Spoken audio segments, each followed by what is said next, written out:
Hello, folks. So, this is Rich with the X's and O's of Life interview edition. And I have Zach Blakeney. I almost did Blackney. Oh, you see, you shouldn't have said it, man, because that really threw me off. Yep. And oh boy. And he is my guest here. I found him on Podmatch. And look, interesting topic that we haven't really covered yet, nor have I had an interview about it. This fellow was addicted to porn, and you know, all right, is everyone done chuckling? Yeah, okay, good. Um, I'll chuckle for him. yeah, there we go. And I mean that's a tough thing, right? Like it's definitely, I wouldn't say it's taboo. I mean, but it's one of those. Ooh, that's naughty. I don't know. Can we talk about that? Yeah, you can say whatever the hell you want to here. It's fine. So, I don't want that to define you by any stretch. So I'm going to let you kind of take the reins and tell us about you, and then we can kind of get into the subjects and kind of go from there. Yeah, well, I appreciate it not wanting to define me because that is one of the biggest problems today with the healing space for addiction. Is the identification that, hi, my name is Zach and I am a porn addict. So that isn't true. But what is true is that although I am not an addict, my body was addicted. And there's a difference between those two things. And that duality, that separation of those things is what creates the space for people to start to heal. So identification, as in the I am, is a very powerful statement to say. Anything that you say I am after is identification to who you are. And what we identify with is what we become and what we experience in our life in the present moment. So with that, uh, my name is Zach Blakeney. That is what my name is. And I work as a conscious recovery coach, or you could call me a spiritual recovery coach, which what it is a blend of consciousness principles and axioms, truths, like what I like to say, with recovering from being addicted to pornography. And for my story, I'll take you down a little rabbit hole for a little bit of my experiences and what happened. But the place I like to start is it was about 2016, and me and my then wife were leaving the gym. And we were the darlings of the gym. We had a fitness business together. We were what people referred to as the power couple, right? So a lot of people envied our relationship from the outside looking in. What they didn't know, and what my ex-wife intuited, but didn't actually know, is that I had been addicted to pornography since I was 14 years old. So as we're leaving the gym, she grabs my hand and she says, "We need to talk." And if anybody knows those four words inside of a relationship, you know that that normally means that a serious conversation is about to transpire. And for me, it stimulated a lot of anxiety. It stimulated the anxiety because I knew intuitively what we were going to talk about. And I also knew that I had been addicted. I'd been hiding this part of myself since I was 14. Now, when I was 14 years old, we were moving from dial-up AOL internet to broadband internet. So anybody who remembers that time period in technology. And with broadband internet in 2000, the high-speed internet came I would say the birth of internet pornography, being one of it's a massive industry. It's a $100 billion industry at this point, because video pornography could then start to be flooded with the internet, right? And I'm 14 years old, and what I was told about pornography, what I was told about masturbation, what I was told about sex before marriage from a religious standpoint is that it was a sin. It was wrong. You don't do that. So if you're going to tell a human being to not do something, the first thing that happens is they become curious to why shouldn't I do that thing? So I had the curiosity to why, and I also had the drive of a 14-year-old, and I wanted to explore what it was. Because prior to that, if anybody remembers this, we had a Cinemax, but back in cable television, bro. You remember if you didn't have Cinemax, it was Fuzzies, right? Yep. So I'm just watching Fuzzies late night, getting the portion of a boob, right? And Oh man. the anticipation of wanting to see a naked woman was already inside of me just naturally. Well, I didn't know that it was going to become a 16-year addiction at that time. It was a very innocent start to my life. And over that time, I experienced some of the worst symptoms that somebody that's addicted to porn can experience. On the surface level, things like social anxiety. You would have never caught me speaking on a podcast. I speak on stages now. I would never have spoke on stage. I would get so sweaty and like literally my body would sweat, my hands would shake, my voice would quiver. Wow. I was just lost in that type of anxiety when it came to being social. The next thing I experienced was performance anxiety. Right, so performance anxiety with actually having sex with a woman, and I experienced something called porn-induced erectile dysfunction in my 20s. So I'm in the height of my sexual prowess as a man, and I am not a bad-looking dude. I was able to have a lot of women that were attracted to me, and I had an extreme fear of actually having sex with them. Now, porn-induced erectile dysfunction comes from a place where what happens when we watch porn is we start to map our sexual attraction, our sexual energy to images on a computer. It's happening in our mind, right? Where sex in its most natural form is a body function, right? You're doing it in your body. You're being present with the other person in front of you. So this separation between how to experience sex with a woman and what pornography does to you over time, which I must have watched pornography tens of thousands of times over the 30 years or the 16 years that I experienced, eventually made it so that I remapped the way that my body functioned and responded to a sexual experience. So it was only responding to, again, pornography. I had no problem getting an erection from pornography. Matter of fact, I could start opening up a laptop and start getting an erection just with the anticipation that I was going to watch pornography. So I want to say this right now because in the beginning you said a chuckle, which I appreciate the chuckle and I'm willing to laugh at it now, but millions upon millions of men are suffering from habitual porn use. I don't want to call it an addiction, but using pornography as a way to escape from stress, using pornography as a way to escape from our problems internally. And this escapism is very addictive. It's, matter of fact, it's one of the most addictive things that a human being can do because of the emotional cycle it takes you on. So I said in the beginning that I am not an addict, but my body was addicted. So your body becomes addicted to different biochemicals. Believe it or not, you are addicted to stress. You are addicted to cortisol and norepinephrine that is released during times of stress. And your body actually craves these chemicals as you continue to give it to you, as you continue to feed it that. So the emotional cycle is I'm experiencing stress in my present moment, cortisol and norepinephrine. I don't want to experience stress. So dopamine, which is a very powerful neurotransmitter or chemical, is something that will take that away. So dopamine is produced from anticipation. So there's the anticipation of starting to watch porn, dopamine is produced. Then when you start to open up tabs, dopamine is produced. So as I was in the middle of my pornography addiction, I would open up like 9 or 10 tabs at a time because every tab that you open up, it produces dopamine. Now, I'm not going to masturbate to 10 different tabs. So eventually you settle in on 1 or 2 of them and you start doing your thing and then you orgasm. Well, when you orgasm, the body produces oxytocin and a massive flood of dopamine. So after that happens, afterwards, typically men will feel guilty. I did a bad thing. And then after guilt, we'll feel shame. I am a bad person. Well, guilt and shame have biochemical production of cortisol and norepinephrine.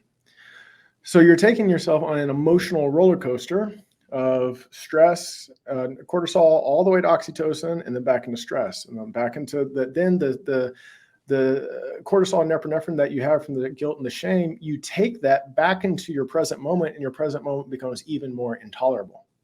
So you just want to escape again. And how available pornography is to us as a human race, I can look on my phone right now if I wanted to. I mean, I'm on a computer in front of me. It's a very easy access. If I want to go get drugs, I got to find a drug dealer.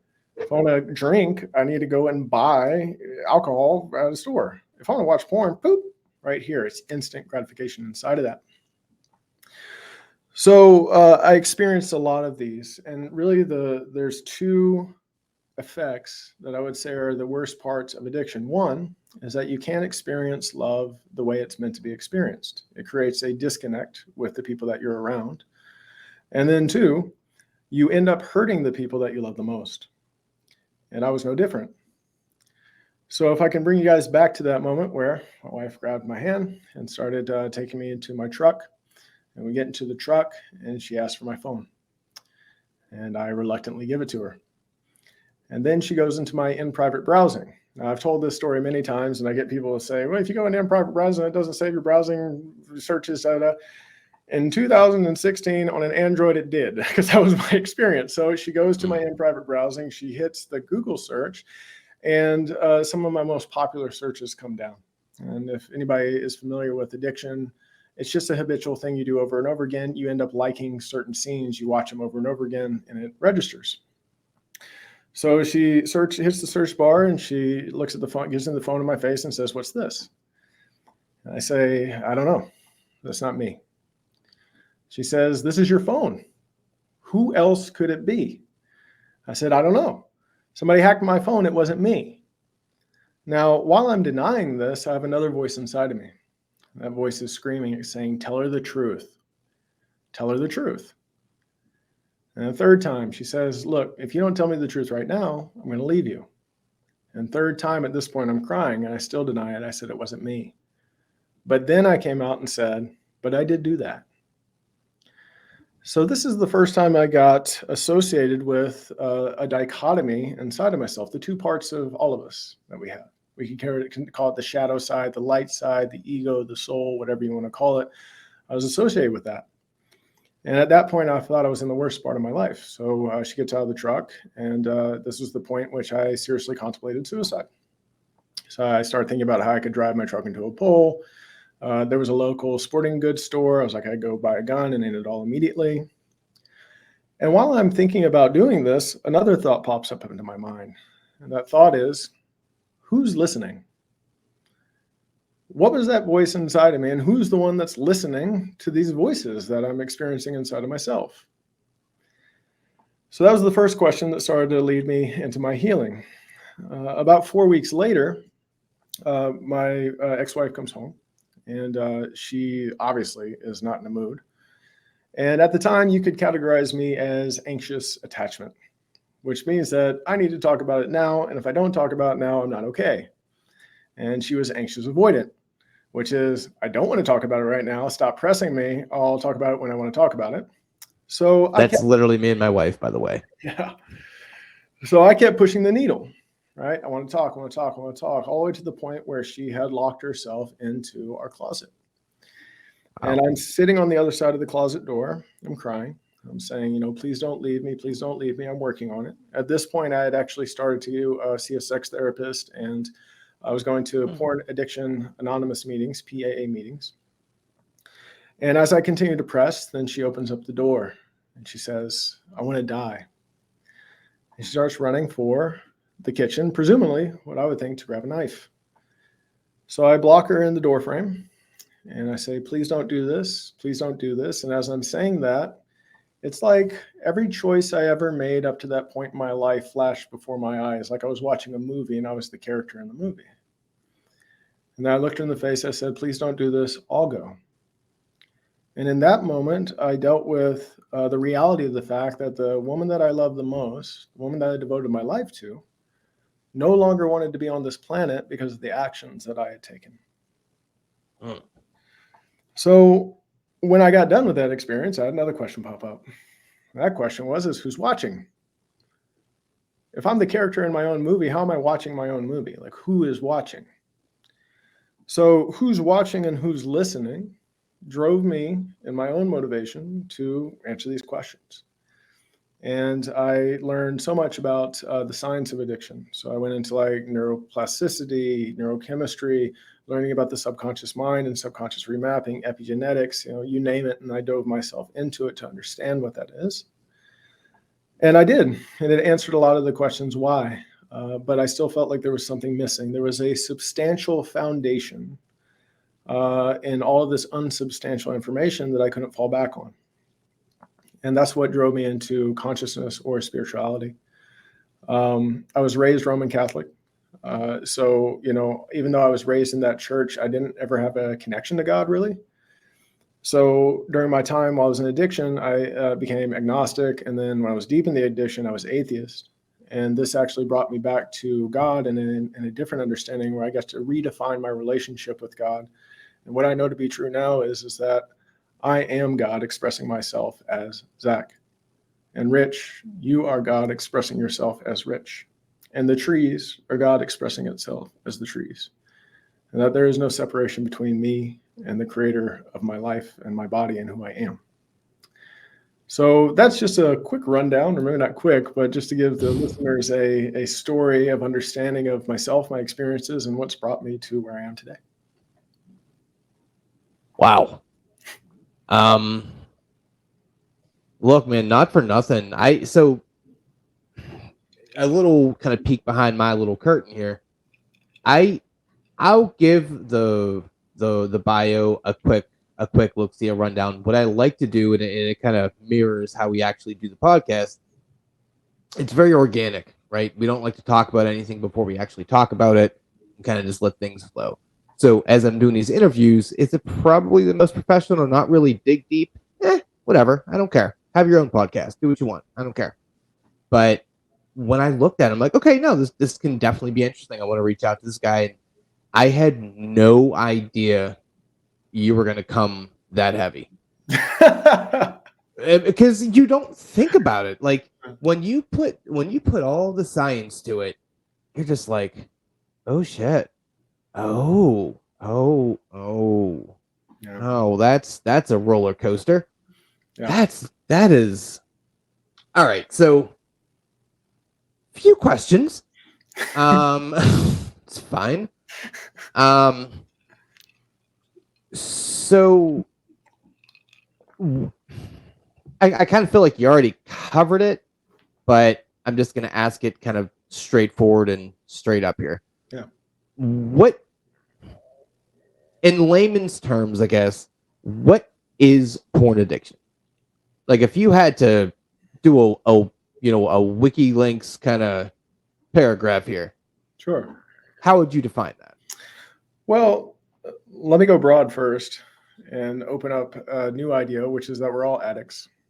We are all addicted to something, right? And these biochemicals get produced. So if I go to the gym every single day, I wouldn't call that an addiction. But when I go to the gym, I produce dopamine, right? Because I'm doing something difficult. And afterwards, it elicits a response of feeling good about myself. So we call that a habit, right? We call that a healthy habit. An addiction is an action that creates destruction in your life. It's something that does not serve you. So being addicted to something that does not serve you, and also being addicted to pornography in the sense of, again, the emotional roller coaster that I just described, is the best way I can describe what it is. Because the overarching addiction that every human being experiences is the never-ending search outside of themselves for fulfillment. We will search and search and search for anything that's going to give us some sort of temporary high so that we can feel something in life. Now, when that search ends up with finding drugs or alcohol or nicotine or porn, then we start to create a massive hole inside of ourselves. And I would say that porn, we think it's going to fill us up, but every single time we do it, the hole gets bigger and bigger and bigger. So we want more and more and more. And it's just a vicious cycle that a lot of men find themselves in by not dealing with the causalities and the different things that are causing this to occur. So how did porn addiction look to you? Like at that, like, are we, not to get to, right? Well, no, once again, it's my podcast. Yeah, I'm open. Do whatever the hell I want, goddammit. I've already told you, brother. I'm book, man, so I keep forgetting that. I'm like, wait, this is my thing. Do what I want. I mean, so I understand that part, but when I'm asking, what does a porn addiction look like? What does that mean? Are we talking like once an hour? Like how? Because I know obviously there's going to be different levels, right? Like what would I keep using that word define, even though I don't want to use define, but I'm an idiot and my vocabulary isn't that good right now. It's fine. what would define that as an addiction? Like where is that line in the sand? And I'm moving my hands like you can see me like a goofball, but whatever. Well, it's again, is it causing disconnect and destruction in your relationships, in your life, in your business, in your body, right? Is it something that you're prioritizing over these things? Because once Okay. you're prioritizing it over these things, then all else is going to lack fulfillment in this way. So, in a physical sense, when I was in high school, wherever I could get away with it, right? I didn't have smartphones until 2007. I graduated, high school in 2004. So my parents did Hey, their me best. too. That's fun. I think it was 2004. Yeah. Yeah, I'm 36, right? Yeah, me too. Well, I'm 37. My back hurts. Fair enough. So it really got bad when I got into college. I had my own laptop and everything else, and like I would Yeah. go on, benders like 3 or 4 times a day. I would tell my roommates I was studying. Right, I wasn't studying. I was just surfing the web, right, surfing the porn web. Um, it was I would say when I was coasting, 5 to 7 times a week, maybe once a day. Yeah. But again, what was it? What was the effect on my relationships? Well, the effect on my relationships is that I was not able to connect. I wasn't able to experience love. I wasn't able to give my ex-wife love, right? And I say ex, newsflash, we got divorced, right? So I mean, but here's the interesting thing about why she divorced me. She didn't divorce me because of the porn. She divorced me because I lied to her Yeah. over and over and over again, and I lost trust. Right. So let me give some more grounding to this. And this is something that anybody listening, whether you have a porn addiction or not, will be able to identify with. Again, a lot of this is doing inner work. So I call this the 4 walls of dishonesty. These are the things in which keep you from experiencing, 1, your authentic self, and 2, an authentic connection with another human being. The first wall is hiding. Whatever you hide from somebody else, you're hiding most likely because you feel ashamed of it. Why Makes else sense. would you hide it? So hiding is a symptom of shame. Now, what I know now is that human beings are the most transparent beings on the planet. You can't hide anything because energy doesn't lie. What I mean by that, here's a duality. You have a tough day at work, bad day. Wife says, Mm-hmm. hey, are you okay? You say, I'm fine. Your wife knows you're not fine, bro, right? You just lied. Not only did you lie, but you're hiding all the different things that you are self-deprecating about or angry about or whatever else. So you're limiting a connection with yourself and a connection with your wife in that moment. So the next wall is lying, right? So what are you lying about to yourself? What are you lying about to other people?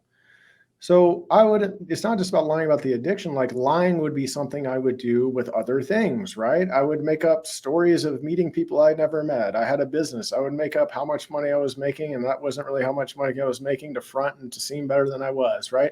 All these different ways that being dishonest in a sense of lying was showing up. The third wall is denying. Right? Denying your problems. And that analogy of what I just used, like you come home from work and things, you are denying your emotions in that moment. You're denying that those things are existing because you're not bringing them forward. And the weird thing about denial is that what we deny, we think we are making so it does not exist. But what actually happens is that it empowers whatever you're denying to have more of a hold on you. And then the last wall is trying. Trying is also a lie, because trying will make you feel temporarily better, but ultimately you're not getting the result that you want to get, right? So anybody that's listening, how many times are you like trying, I'm saying trying at this point, but you're trying to achieve a goal, but you're not getting there. You're saying, I'm trying. And in that moment, you feel okay. But then you suffer long-term because you're not getting the result. So I would say I would be trying to not watch porn anymore. Or how I would lie to myself. I would say, this is going to be the last time. It was never the last time until it was the last time, but it was never the last time during that time. I probably said that to myself 100 different times, right? Right. So these 4 walls, if you use these 4 walls and then start to scan your own internal psyche, you will find where the disconnect is inside of yourself. And your external world is just a mere reflection of your internal world. And you'll find that that's where you're also disconnected with your partner, with your kids, with anybody else, your friends, whatever else it is, because you're disconnected within yourself.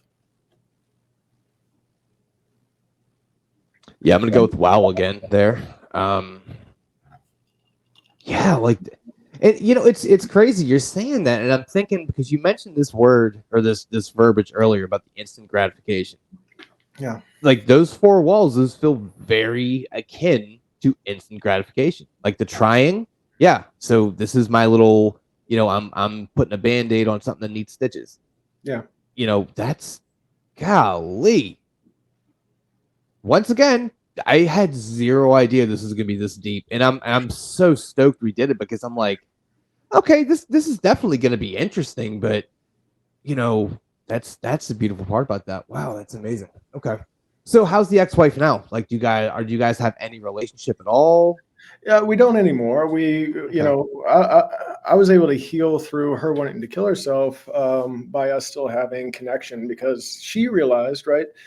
Here's the thing: nobody's doing anything to anybody else. That's not possible. That means that you're a victim of other people, or that you are uh, not as powerful as that other person, right? So healing starts with taking responsibility, right? Healing anything. And shifting your reality starts with taking responsibility, choosing to live in reality, right? That's why I call awareness that. I'm choosing to live in reality and not deny that something isn't real. So she started to realize that, well, I had attracted men into my life, and I knew this. Like she had an abusive husband when she was young, physically, and then the next guy was emotionally abusive. And she saw me as this big, white knight, right? Because I was a good guy. I still am a good guy. I was a good guy when I was in the middle of addiction. I just was lost inside of myself, right? So she had a perception that I wasn't going to be that.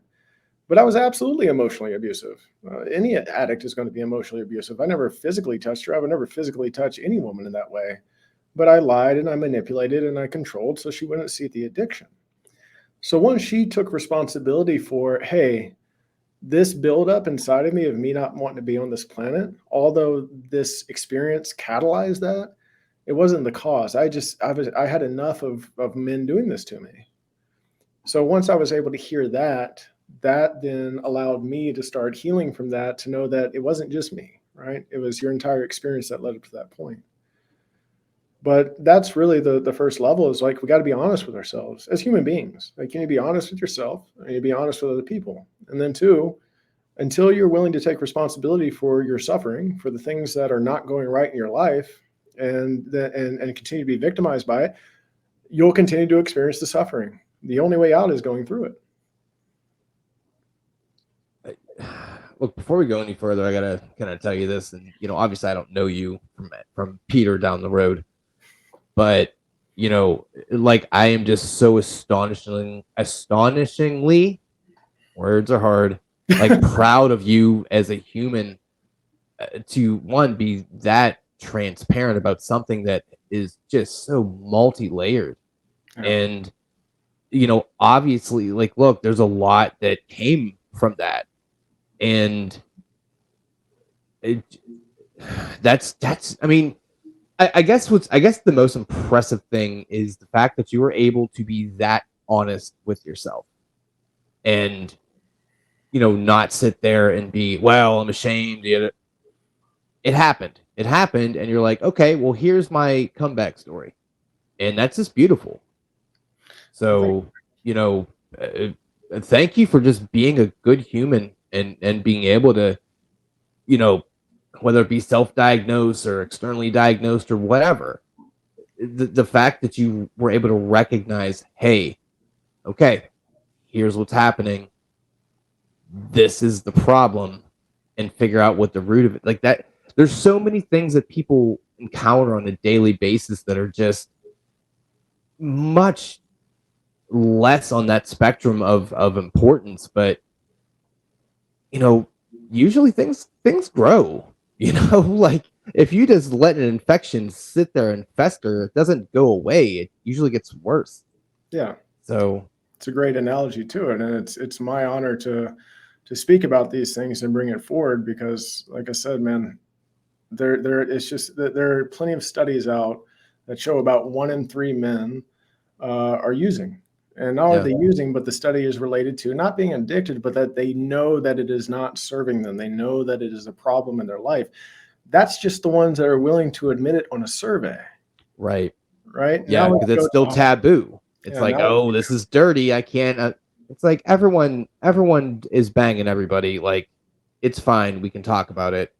Yeah. But well, and that goes back to why I call myself a spiritual or consciousness. I mean, it's non-religious because if we look at why the porn industry exists, and this is just one of the reasons, right? But as a society, we have repressed sexual energy and sexual expression, right? It's taboo. You don't talk about it, right? Or it's been shamed, right? Having sex before marriage is a sin. Sin equals guilt. Guilt equals shame, right? I did a bad thing. I am a bad person.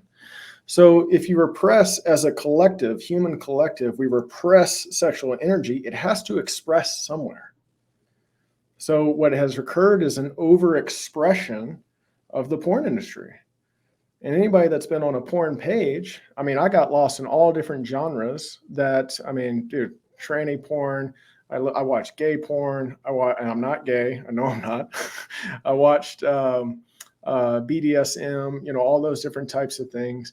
Like anything you want, you can find, basically. right. Which is terrifying, really, if you think about it. And again, if you go to a porn site, you have the one video, and then you have hundreds of other little thumbnails of videos that if you're just chasing dopamine, you can find that. And that's how I'm going to relate this back to the knowing that I'm not gay.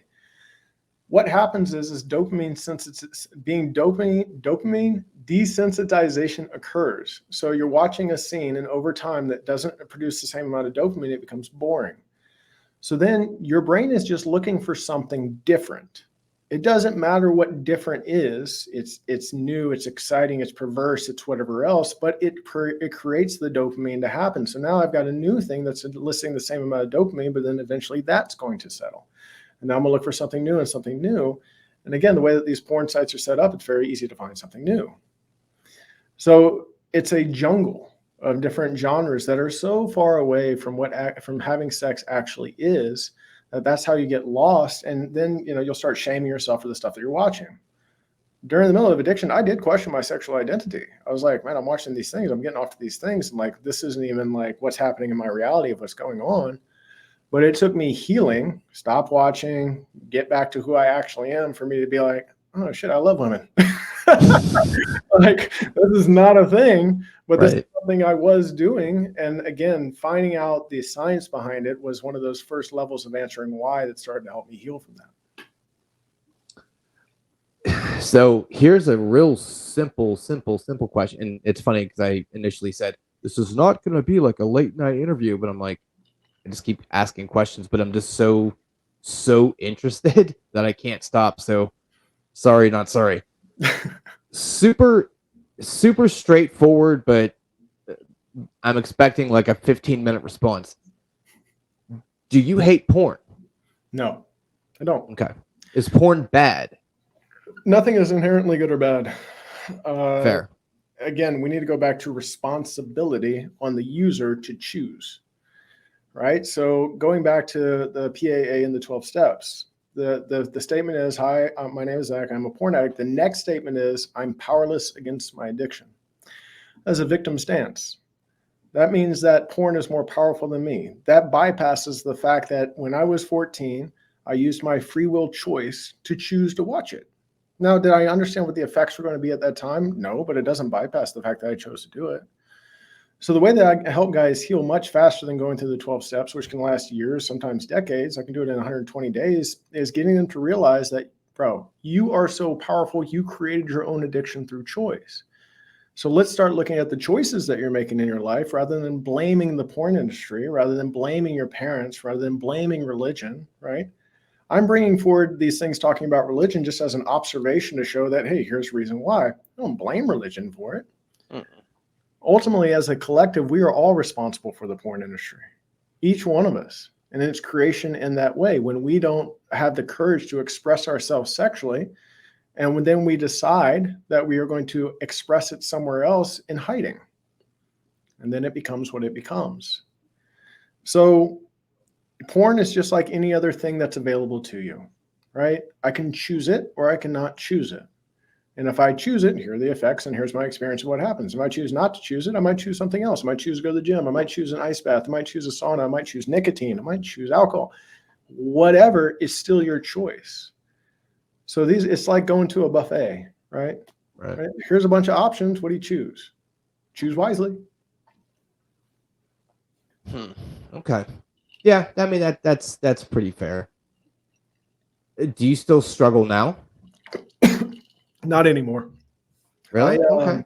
Nice. I went about a year. So I'm 36 now, right? So the story I'm telling happened when I was 29 and 30. So I went a year without watching, and I watched it. And then for the next couple of years, I watched it very sporadically. I can't tell you how many times. Let me just put a number on it. Say I watched it 6 times in a year, right? That actually helped me to know I was healed, though, because it didn't have the same emotional intensity as it once did. I would do it, and I get done. I'd be like, yeah, I could take it or leave it.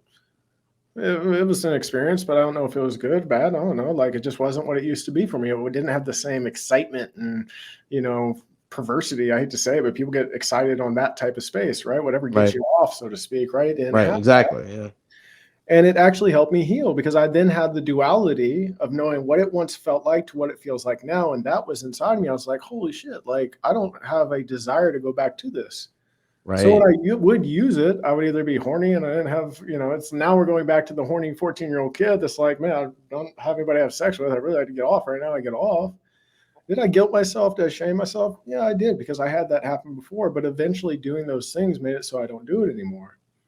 So I would say, you know, in guesstimate, I know the last 2 years I haven't touched it and I don't have a desire to.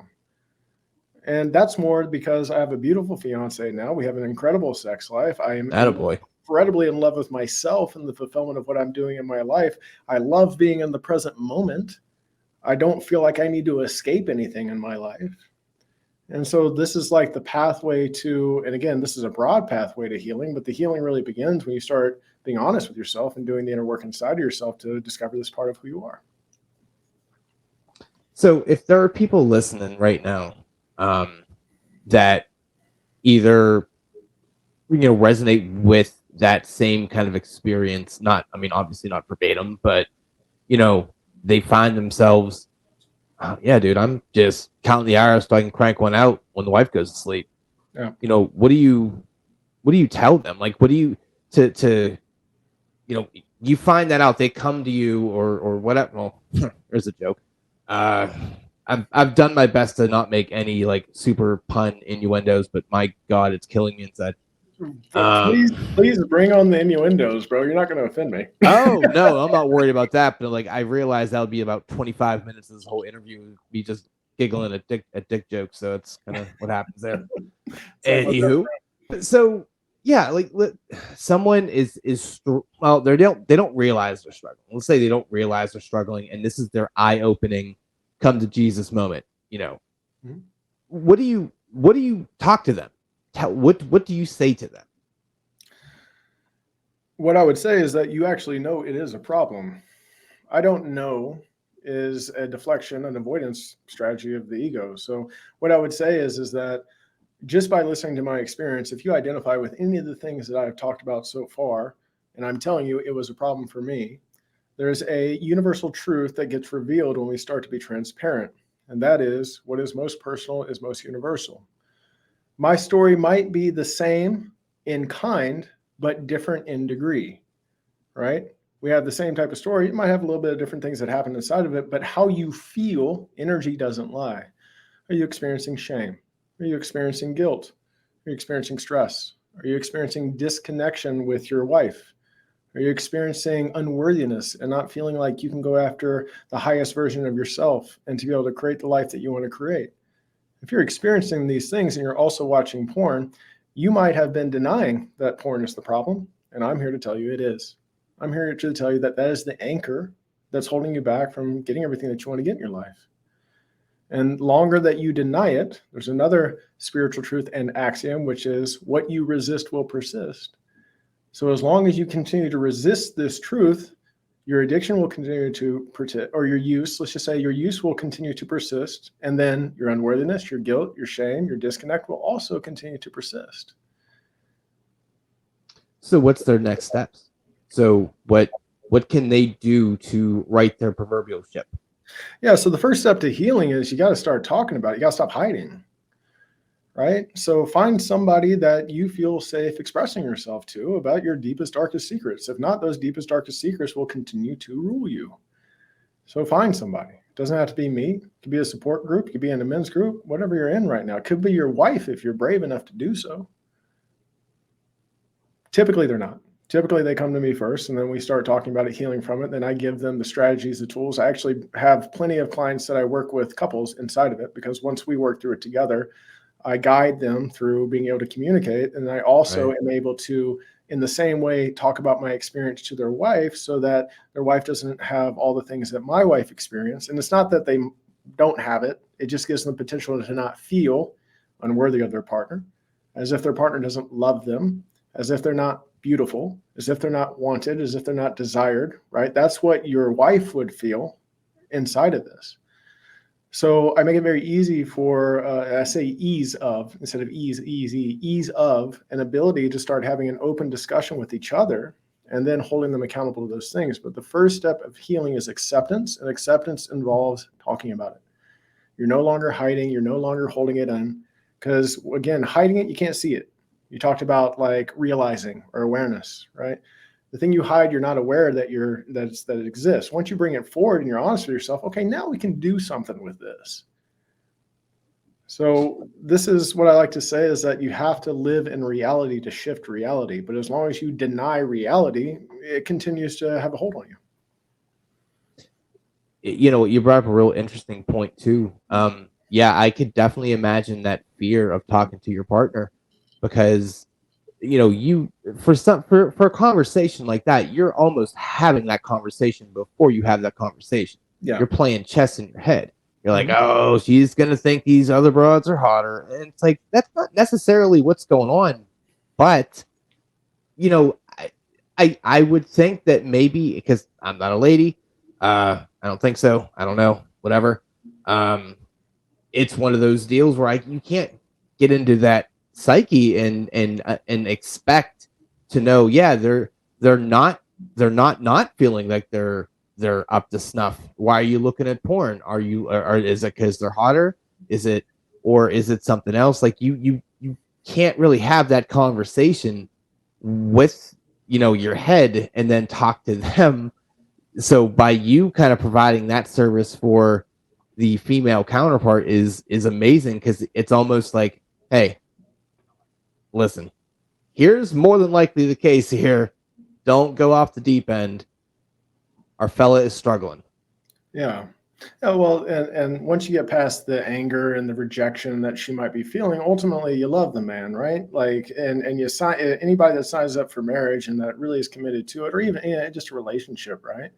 Yeah. You think you're signing up for the butterflies and rainbows, but you're going to be getting the pitchforks and devil horns too. You know what I mean? Like, you're going to get both sides of it. And if you're not willing to be there through the shit, right, then there are no butterflies and rainbows.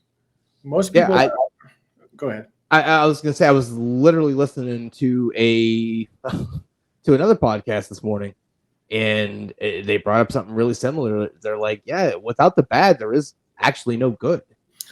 Yeah, this is another example of defined dichotomy, right? Like, I wouldn't understand what good is without bad. I wouldn't understand what worthiness is if I didn't know what unworthiness was, right? I wouldn't understand happiness without sadness. Like, this is the richness of experience. Mm-hmm. And this is how a lot of people become emotionally numb. And this can go to the principle of relativity. So the principle of relativity is basically says that the swing to the right is the swing to the left. Or not relativity, excuse me, rhythm. The principle of rhythm. So many people are unwilling to experience the depth of their sadness and pain. So it only swings to a little bit of happiness. So I'm only a little bit of happy, or I'm a little bit of sad.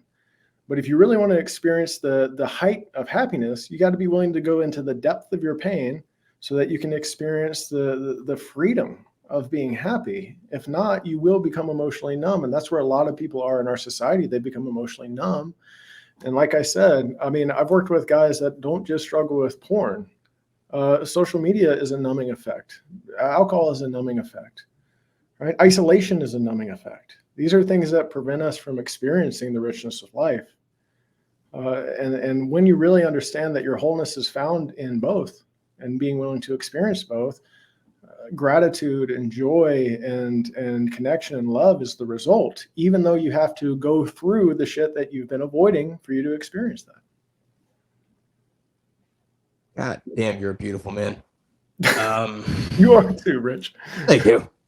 No, it's just such a great story, man. Like what you're providing. I mean, what you're providing for folks, just not just on the podcast and kind of going through, the, that the background and what you provide, but it's just such a remarkable.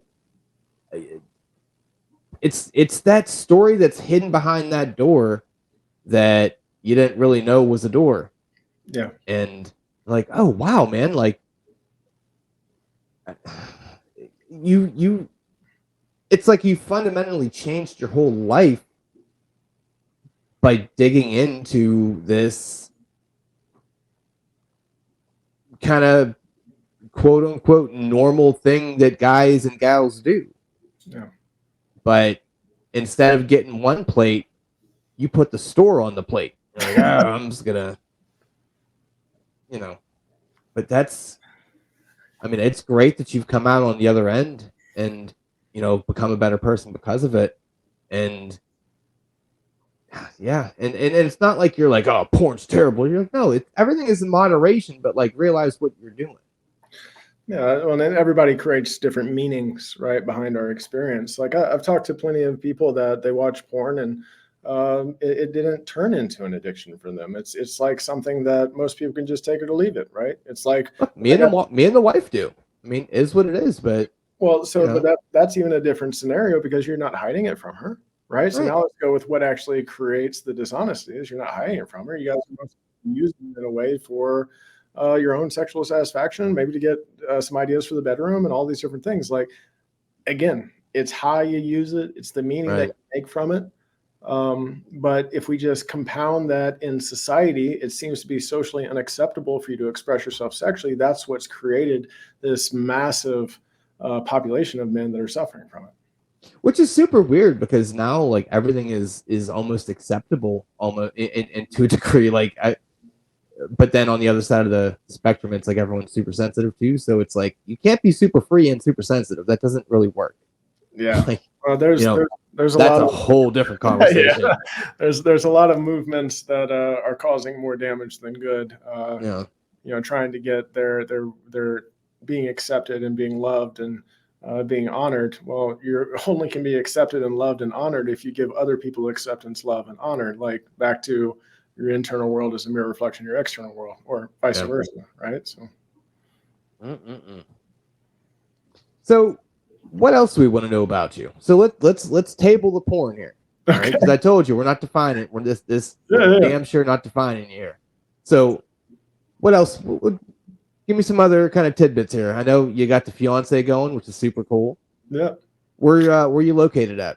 Yeah, I'm in Austin, Texas. Oh, okay. Yeah, I love the city, man. I was born and raised in Louisiana, Baton Rouge. My dad was in the military, so we moved around a lot. And I've been in Austin since 2011. It's the longest I've ever lived anywhere. And I just love the city, kind of for the same reasons we were just talking about. A lot of acceptance, a lot of love. The slogan for the city is "Keep Austin Weird," right? So really didn't know that. Yeah, it opens up a non-judgmental space for people to express themselves, right, without having worry of judgment from others. But going back to that as a sidebar, the only reason why you feel like you're going to get judged from others is that you judge yourself for it, right? I can't tell you how many guys that I've worked with that ultimately were using porn as a way to express their true sexuality, right? They're gay or they're bisexual. Okay, yeah, that makes sense. And they judge themselves because it's bad to be gay. And then they come out about it, and then everybody's like, yeah, cool, awesome. Love you anyways, bro, right? Like we judge ourselves so hard for the things that people will accept ourselves for, and that's why we keep ourselves from expressing who we are.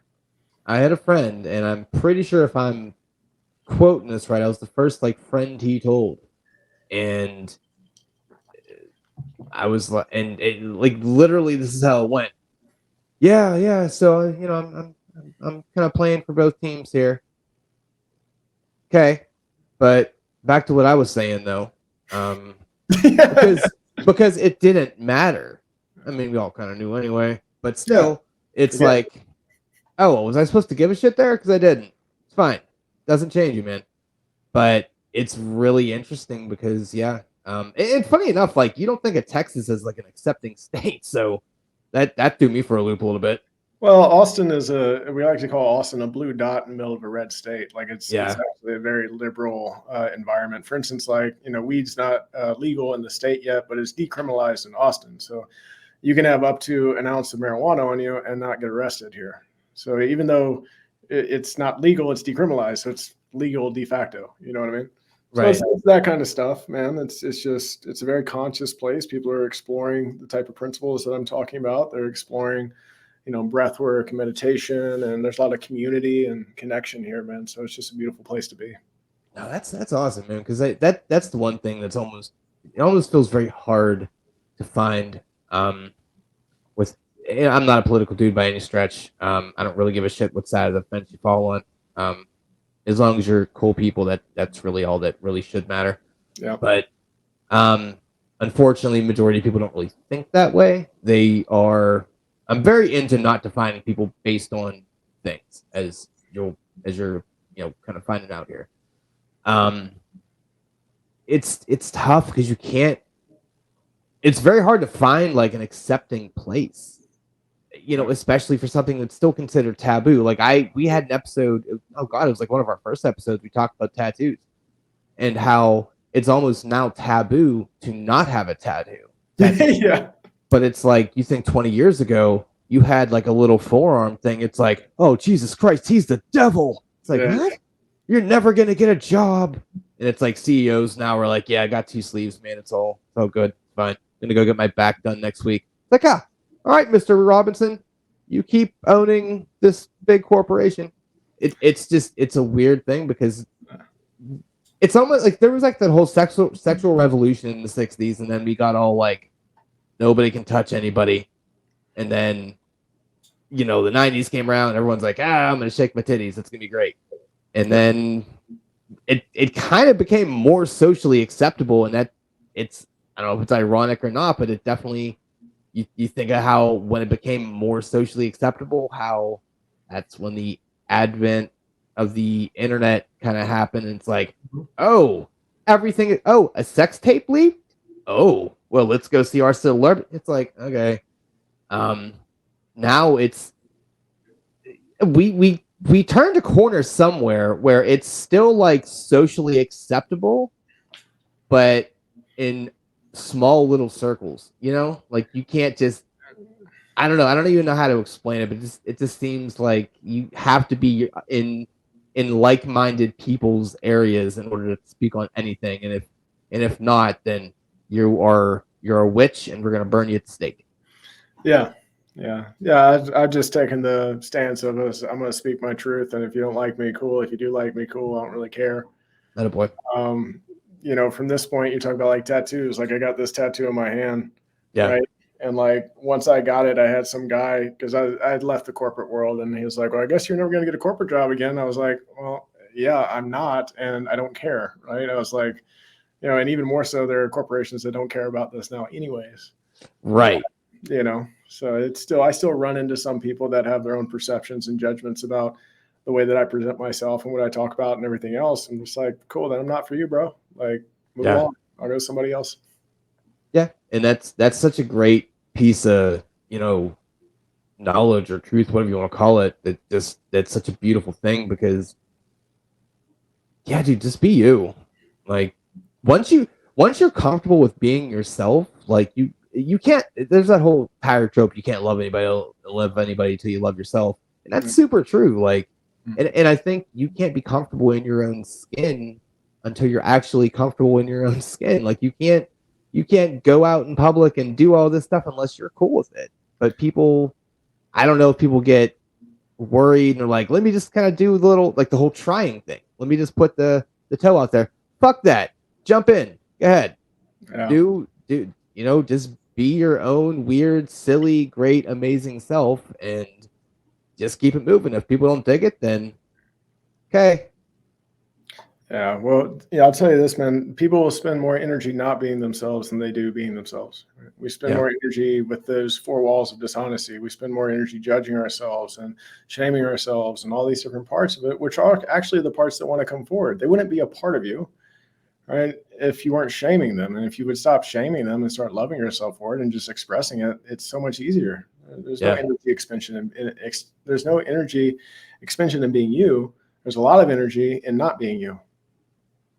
And that's how people get depressed. It was Jim Carrey talked about, who I absolutely love, who that man has become and what he's done with the world. But he talked about that his guru or his teacher, talked about depression, and that it was really just deep rest for the body because you're upholding a character that you're not.